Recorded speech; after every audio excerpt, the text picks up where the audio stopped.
Mathura ब्रजवानी news से आज हम आ गए हैं कंस किले पर। और यहाँ का बहुत पुराना इतिहास है जैसा कि बताते हैं।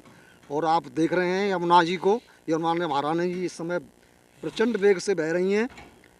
आप देखिए भाइयों, यमुना जी इस समय, उसमें जल दिखाई दे रहा है इस समय। और ये आज इस समय हम यहाँ के दर्शकों से बात करना चाहेंगे। महाराज जी, आपका शुभ नाम बताइए। प्रकाश चंद चतुर्वेदी, प्रभुदास। अच्छा, थोड़ा सा ये कंस किला है, बताते हैं कि कंस किला है, मैंने सुना है ऐसा, तो हम लोग सुन करके आए हैं यहाँ पे, तो थोड़ा सा इसके बारे में बताइए। देखिए, कंस किला तो है ही, इसमें कोई दो मत नहीं है, क्योंकि यहाँ कंस की राजधानी रही थी। लेकिन मथुरापुरी के विषय में तो ऐसा बोला जाता है, ये अनादि नगरी है और इसके प्रमाण भी शास्त्रों में बहुत पड़े हुए हैं। 4 युग बोले जाते हैं जी। सतयुग, त्रेता, द्वापर और कलयुग। तो सर्वप्रथम अवतार बारहा जी का जब हुआ था तो मथुरा जी यहाँ उपस्थित थी, क्योंकि ये नगरी ऐसी है, ये ब्रजभूमि ऐसी है जो कालांतर में कभी लुप्त नहीं होती। ये सदा से थी, सदा रहेगी, ऐसा शास्त्रों का मानना है। मेरा चतुर्वेदी साहब आपसे निवेदन है, एक बात और पूछना चाहता हूँ कि पूतना जो कंस रहता था यहाँ, उसका किला है, तो पूतना यहाँ से ही जाती थी? पूतना उनके कैबिनेट में मंत्री थी। जी जी। समझे ना। और रिश्ते में उनकी बहन भी थी जी। तो उसके लिए विशेषाधिकार सौंपे गए थे। और जहाँ पुरुषों का प्रवेश नहीं होता था, ऐसे स्थान पर कंस पूतना को अपनी दूती बना करके भेजता था। जैसे कि पूतना गोकुल में बड़े अच्छे एक सखी का रूप धारण करके गई और नंद भवन में उसे प्रवेश मिल गया। और वहाँ जाने के बाद में उसने यशोदा जी से मैत्री स्थापित करके और श्री कृष्ण को अपनी गोद में ले लिया। किंतु गोद कृष्ण से तो किसी की माया चल नहीं सकती।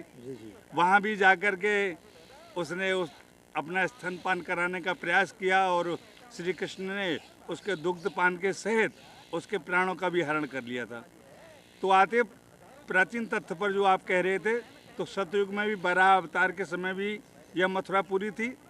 जब बराह जी हिरण्याक्ष का वध करके पृथ्वी को लेकर आए हैं, तो कोई भी वस्तु रखने के लिए उसको आधार चाहिए। जी जी। तो जब उन्होंने देखा मैं इस पृथ्वी के लिए कहाँ रखूँ, तो उनके लिए जब जल से बाहर निकले तो ब्रजमंडल का दर्शन हुआ।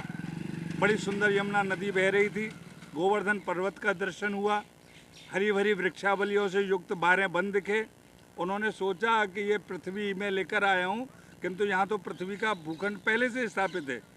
तो उन्होंने अपने ब्रह्म स्वरूप का ध्यान किया है, तो उन्हें यह मालूम पड़ा कि यह तो मेरा ब्रज भूमि है, पावन नगरी, जिसका कभी कल्पांत में भी नाश नहीं होता। तो बराह जी यहाँ लेकर के आए हैं पृथ्वी को और यहाँ स्थापित किया है उसको। फिर समग्र पृथ्वी का विस्तार करके इस पृथ्वी को स्थापित किया है।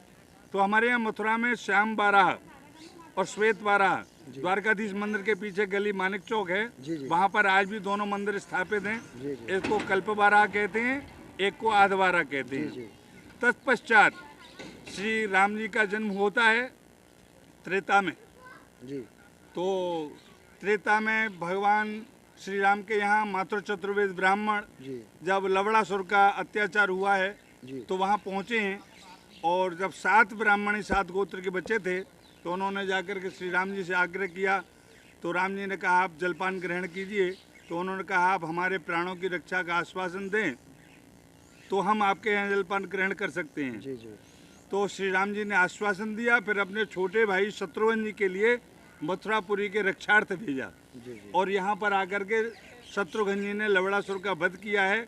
आज भी गोपाल गली चौबच्चा मोहल्ला में शत्रुघ्न जी का विशाल मंदिर है। तत्पश्चात राम जी यहाँ उनके तिलक में आए हैं, तो यहाँ राम घाट बोला जाता है। विश्राम घाट से कुछ आगे वहाँ स्नान ध्यान किया करते थे।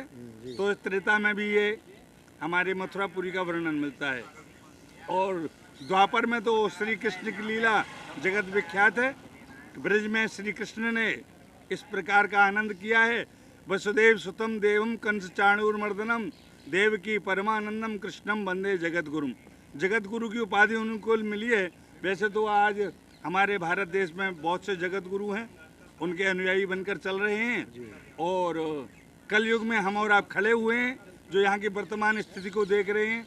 ये कंस किला बोला जाता है। यहाँ कंस का आवास था। और कारागार यहाँ से कितनी दूर है? यहाँ से थोड़ी दूर पर 1 किलोमीटर 1.5 किलोमीटर पर, जैसे श्री कृष्ण जन्मभूमि आज बोलते हैं जी। वो कंस का कारागार था जहाँ श्री कृष्ण का जन्म हुआ था। जी जी। उससे ठीक 1.5 किलोमीटर आगे कंस का अखाड़ा है, जहाँ कंस अपने पूरे जो उसके सेवक थे, चांडोल मांडोल सल तोसल जगह पे वो अकासुर, ये रंगेश्वर महादेव, वही कंस का वध किया गया था, उसी को अखाड़ा बोलते हैं। और वहीं पर जब कंस का वध किया तो कृष्ण बलदेव का आपस में मतभेद हो गया। कृष्ण बोले कंस मामा को मैंने मारा, बलराम जी बोले मैंने मारा। तो उसी समय वहाँ रंगेश्वर महादेव का प्रागट्य हुआ है। उन्होंने बोला रंग है, दोनों भाइयों का रंग है। कृष्ण ने मारा छल से और बलराम ने मारा बल से। इस प्रकार से उन दोनों का समाधान करके रंगेश्वर महादेव आज भी वहाँ स्थापित हैं। ऐसी ये प्राचीन मथुरापुरी, इसका इतिहास चारों युगों का मैंने आपके लिए बताया। बताते हैं, जैसा कि विश्राम घाट पे मारा गया था, तो यहाँ से विश्राम घाट पर मारा नहीं गया था। अच्छा। कंस अखाड़े पर उनका वध करके वहाँ से श्री कृष्ण बलदेव की शोभा यात्रा निकाली गई थी। मथुरा वासियों ने कृष्ण बलराम को हाथी पर बिठा करके और वहाँ से विश्राम घाट तक लाए हैं। और वहाँ कंस की अस्थियों को विसर्जित करके श्री कृष्ण बलराम ने अपने माता पिता की गोद में विश्राम लिया है, इसलिए उसका नाम विश्राम घाट बोला जाता है। विश्व में भगवान के खड़ी मूर्तियों के दर्शन मिलेंगे आपको। केवल विश्राम घाट पर एक मंदिर ऐसा है जहाँ श्री कृष्ण बलराम देवकी वसुदेव की गोद में बैठे हैं, क्योंकि पूर्व संकल्प के अनुसार वसुदेव जी ने वहाँ बैठ करके 1.25 लाख गऊओं का दान किया है, इसलिए उस घाट का नाम विश्राम घाट बोला जाता है। ये है हमारी मथुरा का सूक्ष्म इतिहास। और तो बहुत बहुत धन्यवाद चतुर्वेदी साहब, आपने हमें बहुत सारी जानकारी दी। और साथ ही मैं आप राजेश पचौरी ब्रजवाहिनी न्यूज़ से बोल रहा हूँ। मथुरा की जनता के लिए आप और क्या संदेश देना चाहते हैं? आज जो दुर्दशा हो रही है, थोड़ा सा बस आपने आज ज्वलंत प्रश्न रख दिया मेरे सामने। वैसे कुछ समय से जो यहाँ यमुना जी की अत्यंत दयनीय दशा थी, उसके विषय में आज तो दर्शन करके कुछ ऐसा लग रहा है, कुछ आनंद की अनुभूति हो रही है। यहाँ हमारे राजनयिक लोगों की जो महत्वाकांक्षा, उनकी अपेक्षा के कारण हमारे मथुरा नगर में जो यमुना जी की दुर्दशा है उसका श्रेय जाता है। और उससे पहले मैं खुद के लिए देता हूँ, क्योंकि हम लोग ही तो गंदगी करते हैं। सही बात। इसलिए सबसे पहले मथुरा की नगर की जनता के लिए सावधान होना पड़ेगा कि हम गंदगी न फैलाएं। ज़्यादा से ज़्यादा ऐसा प्रयास करें कि यमुना में प्रदूषण का जल, यमुना में कचरा इत्यादि न डालें। ये हमारी माताएं हैं, क्यों जल ही जीवन है ऐसा भी कहा जाता है, और वास्तविकता है ये।